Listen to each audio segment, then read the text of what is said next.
Hopper here, and today's video I'm going to share with you a opt-in box that is very easy to create at the end of your posts or pages or landing pages for your website. It's called Magic Action Box, and I'm going to go over here and show you what it looks like. Here is one I've set up on a blog post that I've done. It just has my ebook, header, subheader, and a little information with the opt-in. So there's a free light version that you can install, and then there's a paid version, which is $49 one-time fee. So here it is on the left-hand side. Let's go to my action boxes. And right now I only have that one, that Grow Your Business box. If I went ahead and hit the edit here, you can see that there's a lot of customization you can do with this plugin, but I have a user style called PLP style that I've created, and I'll show you that in a second. I'm using MailChimp, which is my email provider, and I have a list set up on that account, my MailChimp account that's called Grow Your Business Online. If I wanted to change, if I had another opt-in, I can change that here. This is what my button would say, or does say. These are the opt-in fields, and I have it set to default. And then here's my offer. So my header, subheader, and then the body copy that I showed you.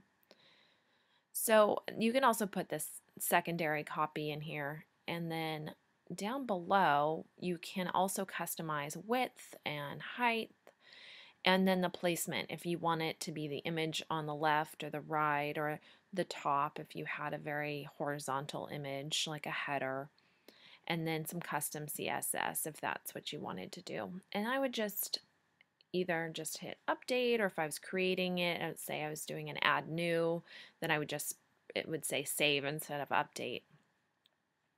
So I'm going to go into the settings here and just show you a little bit about the options.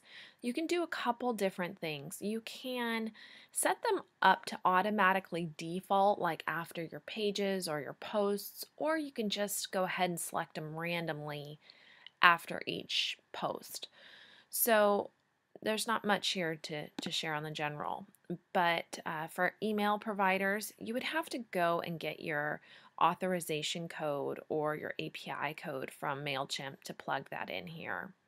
So for now, it's only built in with the Aweber, the MailChimp, and I think it's telling me here you could use other email providers, but you would have to just look into that and read how they would help you do that. They have great tutorials and a manual for this plugin. So default action box, I don't have a default one because I really just want to do it for each post that I think it's applicable to. Pages, so if you did have one you wanted after your pages, you could select it here. Posts.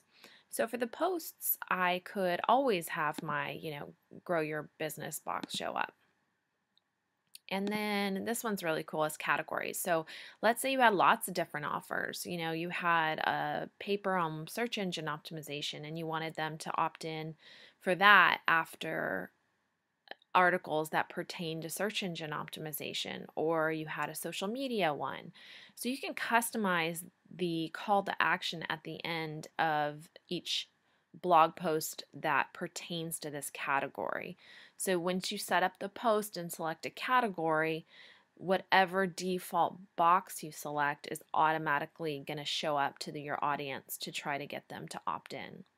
So it's a very fun tool. I don't have anything set up, but I could, set something up and hit save changes here.